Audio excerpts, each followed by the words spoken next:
여러분, 하나님은 우리 아버지이십니다. 믿으시면 아멘 하시기 바랍니다. 예, 아버지라고 하는 그 단어가 어떤 분들한테는 굉장히 그 부담스러운 단어일 수도 있고, 어떤 분들한테는 굉장히 친근한 그런 단어일 수도 있습니다. 그거는 여러분들이 지금까지 살아오는 과정 속에서 여러분과 아버지와의 관계 속에서 설정된 그 이미지인데요.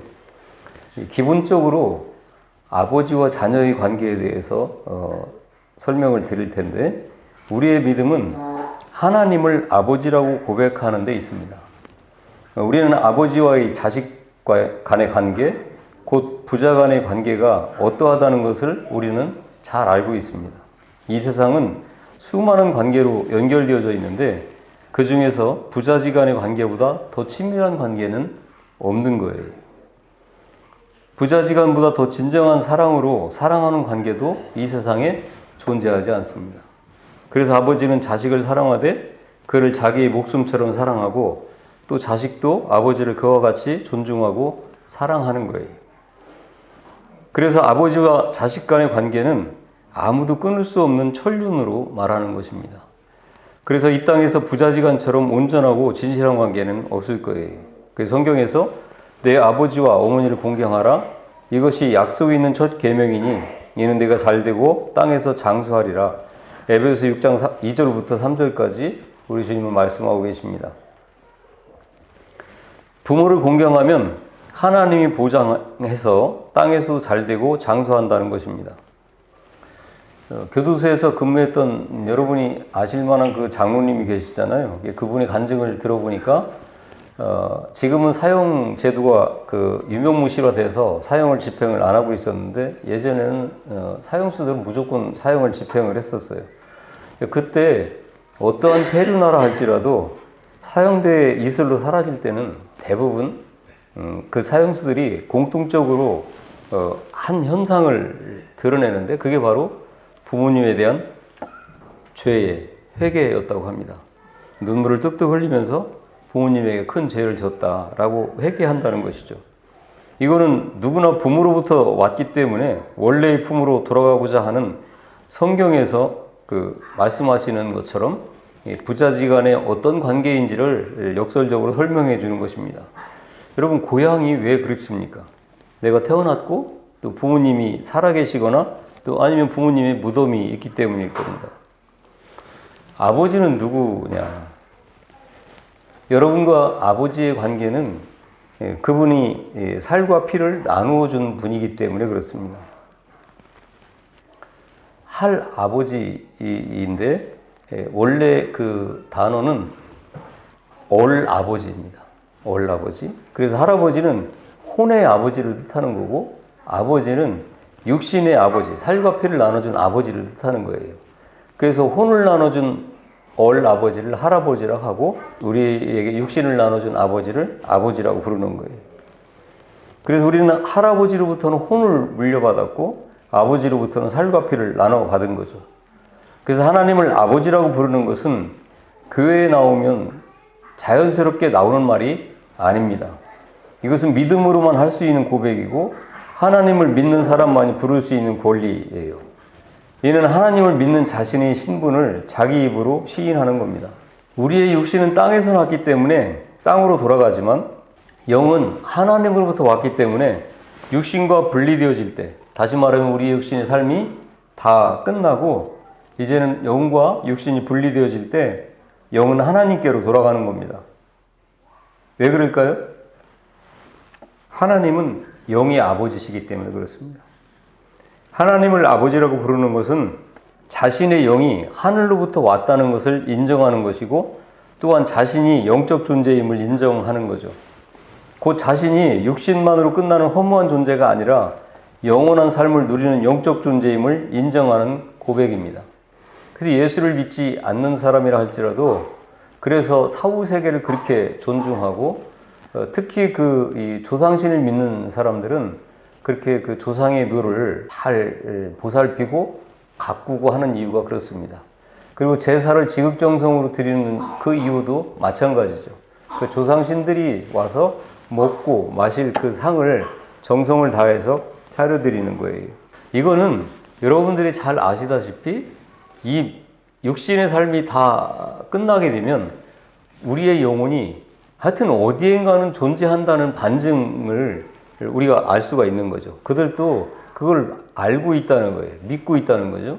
근데 그곳이 어느 곳인지를 알지를 못하는 거예요. 그래서 세상 사람들도 아버지나 누가 죽었다면 그거를 표현할 때 돌아가셨다라고 이야기하는 거죠.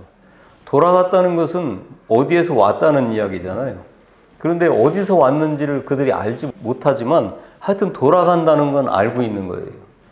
근데 우리는 우리가 어디서부터 왔고 어디로 돌아가야 한다는 것을 분명하게 알고 있는 사람들이에요. 지금도 그거를 알지 못한다고 한다면 여러분들이 굉장히 심각하게 고민을 해봐야 되는 지점입니다. 율법은 하나님을 아버지라고 가르치지도 않을 뿐만 아니라 그렇게 할 수도 없어요. 그러기에 율법 아래서는 하나님을 아버지라고 부를 수 있는, 곧 하나님의 자녀가 될 수 있는 길이 없어요. 율법에는 아들이 될 수 있는 자녀의 영이 없을 뿐만 아니라 양자의 영이 없습니다.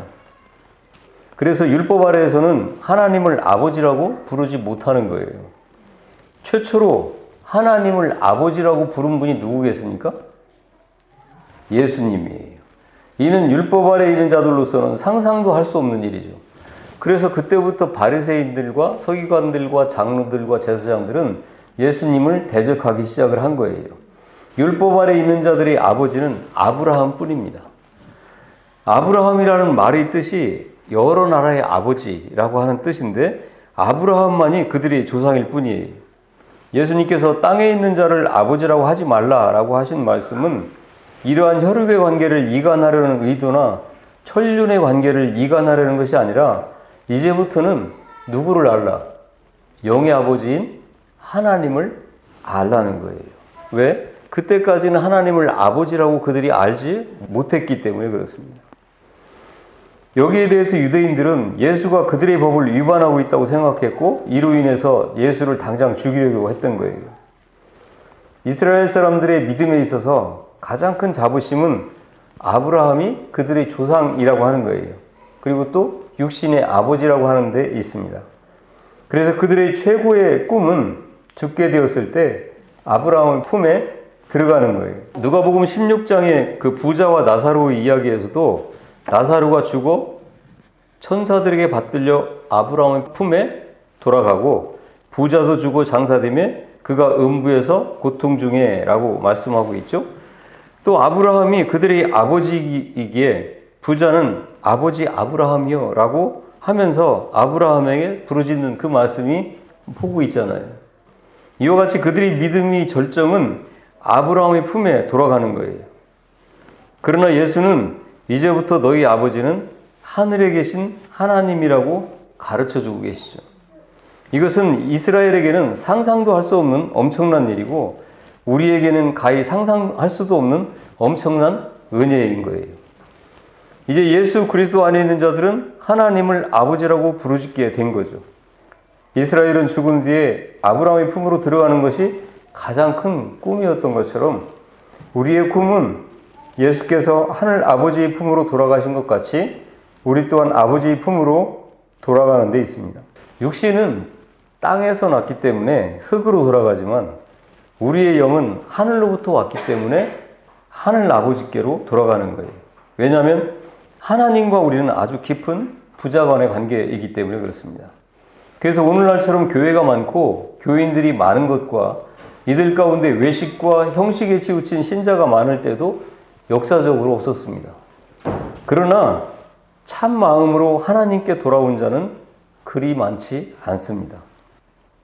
지금 예수를 믿는 사람들 가운데서도 예수를 믿기 전에 부모님이 절에 다니면서 그 절간에다가 이름을 써놓은 사람들이 굉장히 많이 있습니다.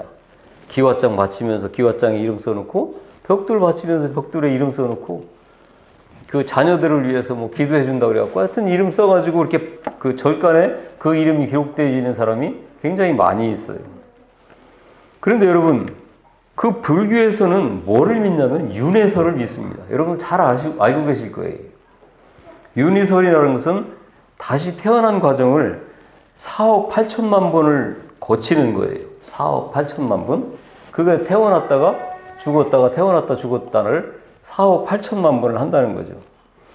그래서 이 세상에서 착하게 살면 죽어서 다시 태어날 때 개로 태어난다고 합니다.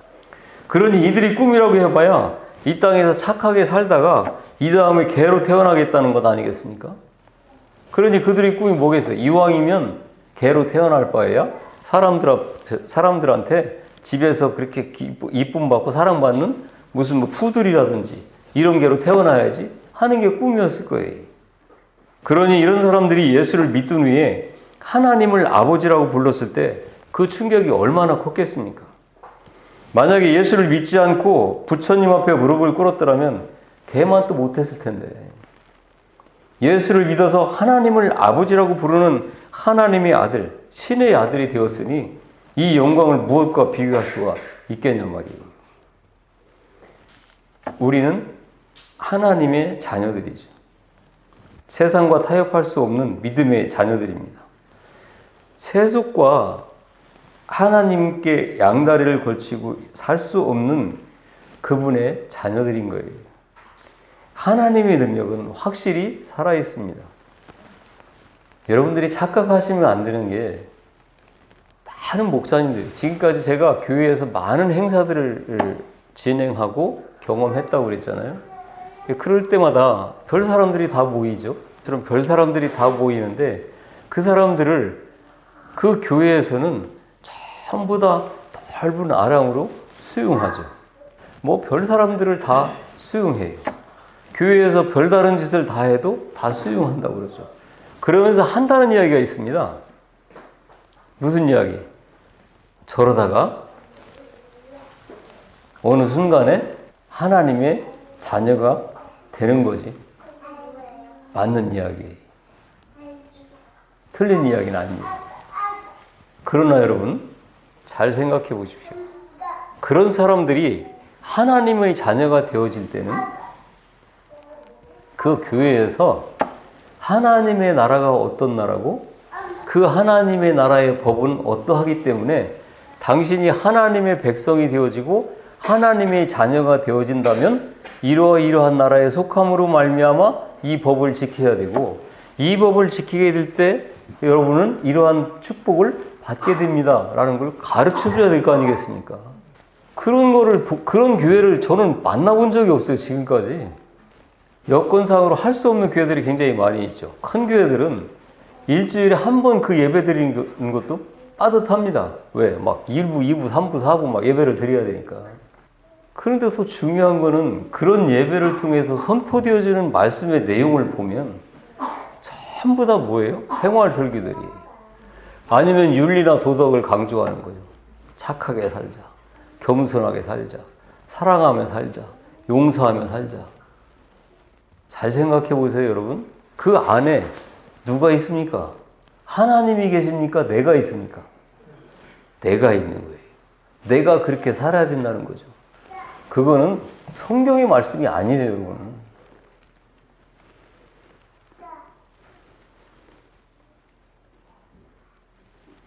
그건 인문학 강좌나 철학 강좌나 생활 강좌지 성경의 말씀이 아니라고요. 성경의 말씀은 본질상 여러분들은 다 죽어버려야 될 그런 악한 존재들이었다라는 것을 먼저 전제로 이야기를 하고 계시는 거예요. 그러한 존재라는 것을 자각하고 나면 그럼 내가 어찌 해야 되겠습니까? 라는 고백이 나오게 되는 거고, 그러면 당신들은 이렇게 해야 됩니다라는 것을 절차적으로 가르쳐야 되는 게 교회인데 하나도 없죠. 안 변해요. 이유는 간단하다니까요. 예배 드리기 전이나 예수를 믿기 전이나 그 후에나 하나도 변하지 않았기 때문에 내 삶에 변화가 없는 거예요. 세상과 타협할 수 없는 존재라는 것을 가르쳐 줘야 됩니다. 하나님의 말씀은 살아있고 운동력이 있어서 우리의 영과 혼과 관절과 골수를 찔러 쪼갠다고 말씀하세요. 한번 생각해 보십시오. 지금 이런 말씀을 들으면서도 여전히 무덤덤하죠. 하나님의 말씀이 지금 여러분 앞에 지금 칼이 놓여 있다고 생각해 보세요. 이 칼이 여러분의 지금 혼과 영을 찔러 쪼개고 있어요. 관절과 골수를 찔러 쪼개고 있습니다. 어떻게 지금 가만히 있을 수가 있죠? 어떻게 소름이 안 끼칠 수가 있습니까? 없었다는 증거예요.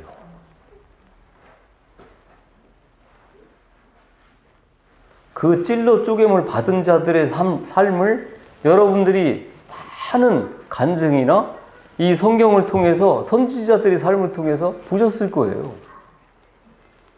말씀으로 말미암는 살아있는 그 능력으로 말미암는 그 영과 혼의 찔러 쪼개물 받은 자들의 삶. 예수를 믿는 자들을 죽여야 되는 게 하나님의 말씀으로 알고 그렇게 행했던 자가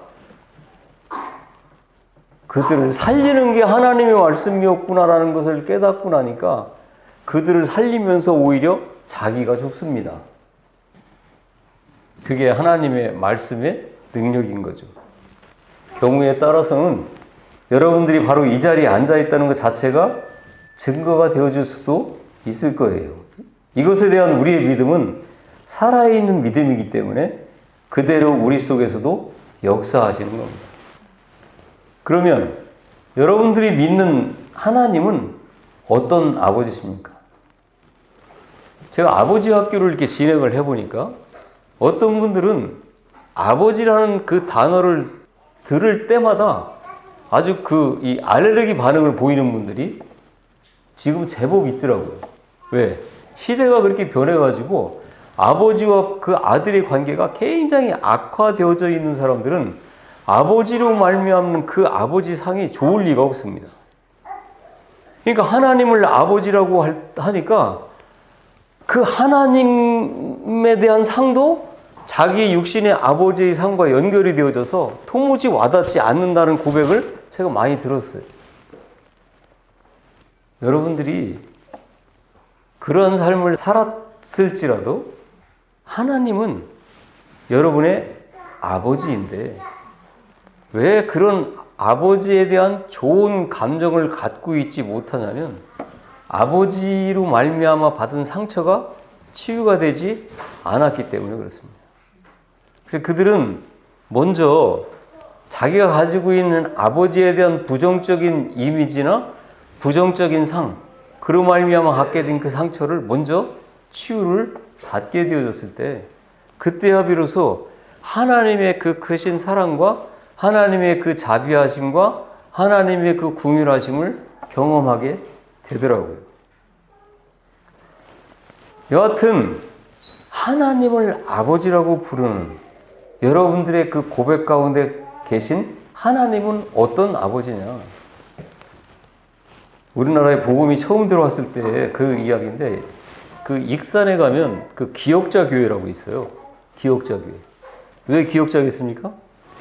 이렇게 기역자로 되어 있어요. 이쪽은 남자들, 이쪽은 여자들. 남녀 7세, 부동석 이래갖고 그때 초창기 때는 그렇게 예배를 드렸었거든요. 여기서 보면 이쪽도 보이고 이쪽도 보이지만 여기서는 이쪽이 안 보여요. 여기서도 이쪽도 안 보이고.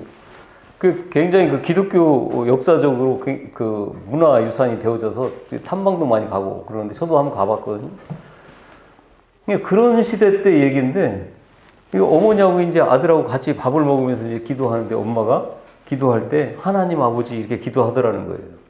근데 아들이 가만히 생각해 보니까 엄마가 아버지라고 하는데 나도 아버지라고 하면 안 될 것 같거든요. 그러니까 이제 기도하는데 그 아들이 하나님 할아버지 이래가면서 기도하더라고요. 여러분, 예수는 잘 들으셔야 돼요. 예수는 아버지로부터 나오셨어요. 그래서 하나님을 아는 존재는 예수님밖에 안 계십니다. 굉장히 중요한 얘기예요.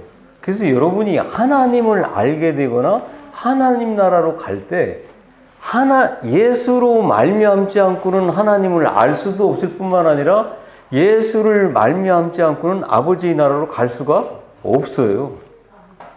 그분이 그 아버지 집에서 가장 먼저 나왔고 그래서 성경에서 그분을 맏형이라고 하는 거예요. 장자라고 하는 겁니다. 우리도 하나님으로부터 나온 양자의 영을 받은 자들이에요. 로마서에 분명히 말씀하시고 있고, 야고보서에 가면 1장 18절에 너희들을 내가 뭘로 낳았다고 그래요? 말씀으로 낳았다라고 얘기해요. 하나님께서 말씀하시는 거예요. 그러니까 그렇게 양자영을 받은 자이기 때문에 우리는 예수님과 어떤 존재예요? 형제가 되는 거예요. 그래서 그분이 장자고 우리는 양자가 되어지는 거죠. 그래서 하나님을 아버지라고 고백하는 것은 자신이 영적 존재임을 인정하는 거예요. 이거는 자신의 영이 하나님으로부터 태어났다는 사실을 시인하는 거예요. 또한 그렇게 시인하는 것이 바로 신앙이에요, 여러분. 예배당에 왔다 갔다 하는 게 신앙이 아니에요. 그래서 하나님만을 아버지라고 부르고 땅에 있는 자를 아버지라고 하지 말라라고 하신 게 바로 이 이유예요. 천주교에서는 사제들을 신부라고 하잖아요. 신부. 그거는 그들의 교리이지 성경이 아니에요. 신부라고 하는 것은 신의 아버지라고 하는 뜻인데, 다시 말하면 하나님 아버지라는 뜻이에요. 우리가 하나님을 믿되 그분을 아버지라고 믿는 것 같이 예수를 믿는 것은 그를 우리가 뭐라고 믿는 거냐면 그리스도라고 믿는 거예요. 예수 그리스도. 예수는 그리스도. 예수를 믿는 것은 그분을 그리스도라고 믿는 거예요. 우리에게 그저 육신의 안위를 갖다 주고 우리의 어떤 편안을 갖다 주고 우리의 어떤 건강과 부를 갖다 주는 예수가 아니라 그분을 그리스도라고 믿는 거라 그 말이에요. 그리스도라는 건 그럼 무슨 뜻일까? 그리스도는 기름 부음을 받은 자다라고 하는 뜻인데, 구약시대 때 기름 부음을 받은 존재가 세 존재가 있었어요. 왕과 선지자와 제사장이. 그러니까 예수님은 이 시대에 우리에게 오신 왕이요, 선지자요, 제사장이라는 뜻이에요. 그러니까 예수를 그리스도라고 믿는 거는 그분을 우리의 왕으로 믿는 거고, 그분을 우리에게 하나님의 생명의 양식인 말씀을 주시는 선지자로 믿는 거고, 우리를 대신해서 하나님 우편 보좌에서 우리를 대신해서 중보하시는 제사장으로 믿는 거죠. 그런데 예수를 그리스도라고 부르는 것은 인류 역사에 단 하나밖에 없는 하나님이 특별히 기름 부으신 유일하신 분임을 말하는 거예요. 지구 안에 사람으로 태어나가지고 직접 하나님의 기름 부음을 받으신 분은 예수님밖에 안 계십니다. 사도행전 10장 38절 상반절에서 하나님이 나사렛 예수에게 성령과 능력을 기름 붓듯 하셨음에 라고 말씀하십니다.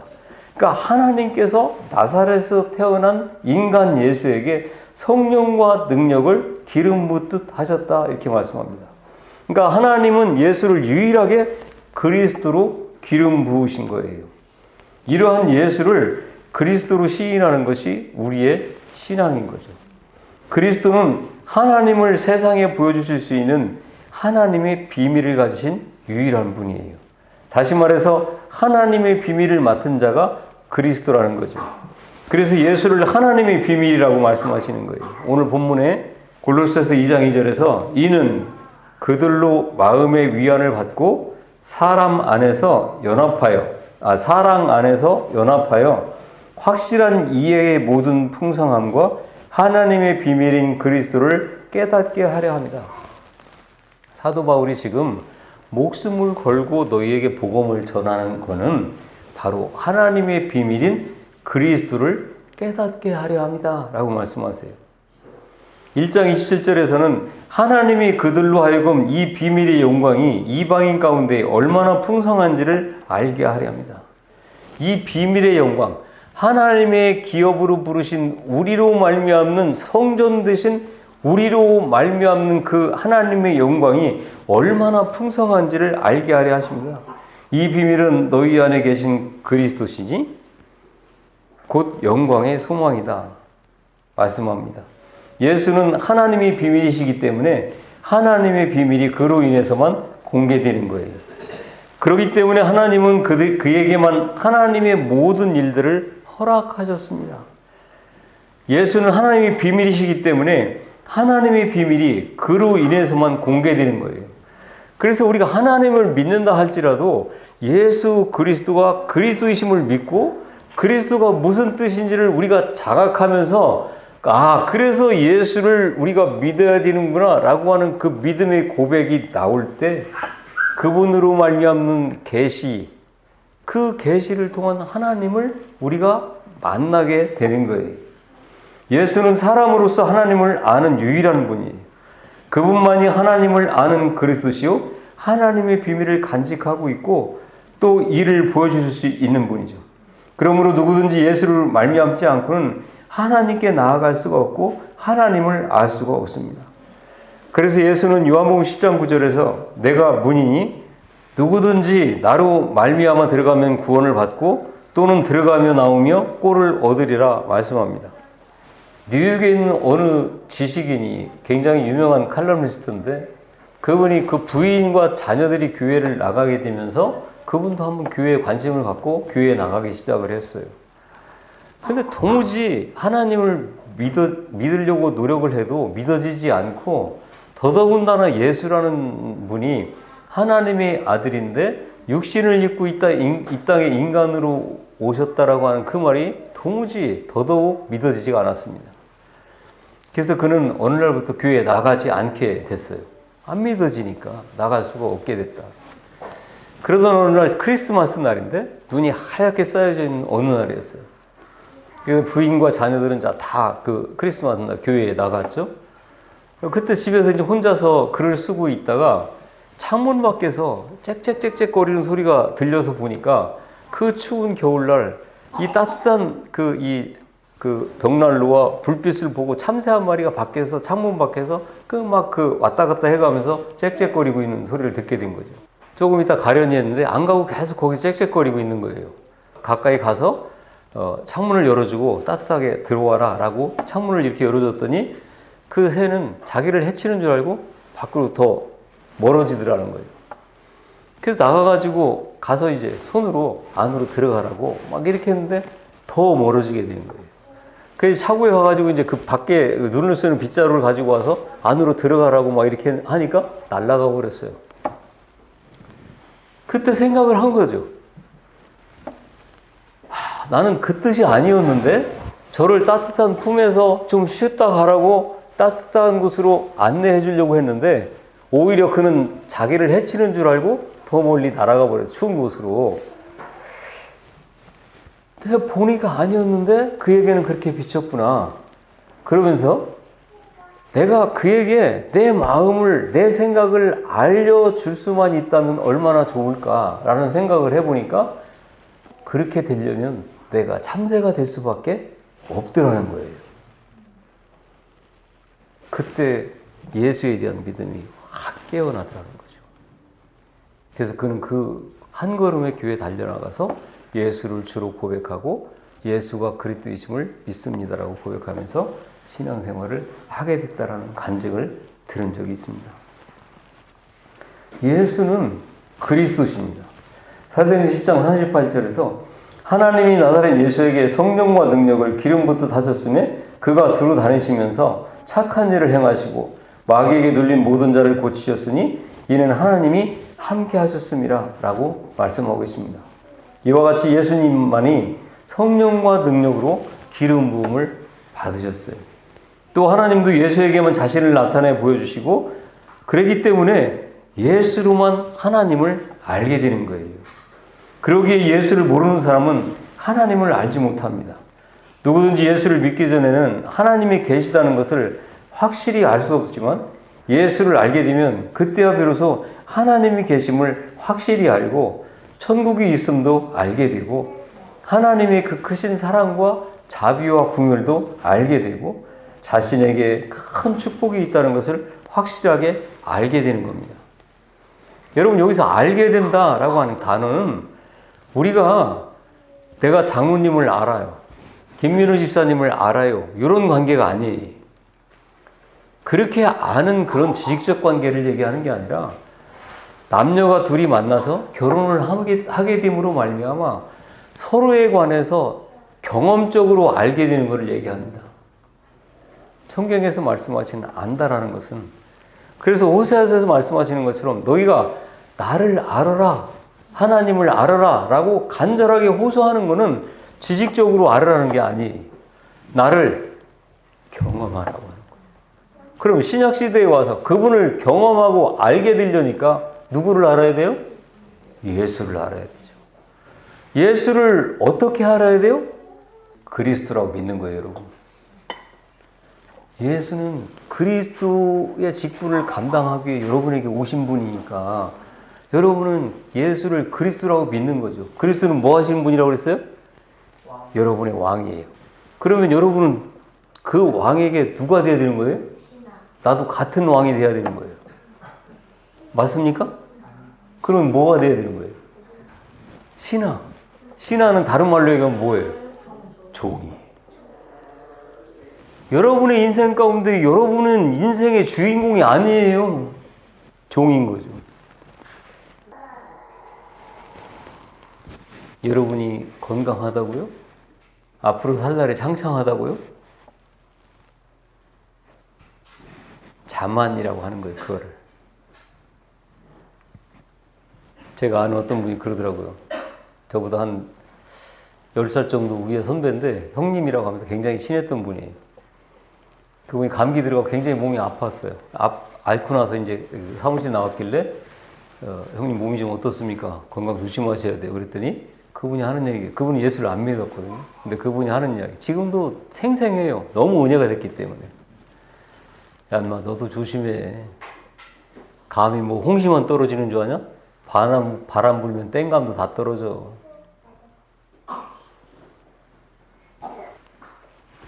여러분들은 지금까지 제가 오고 나서 지금 2년쯤 돼가는 것 같은데 2년 좀 덜 된 것 같아요.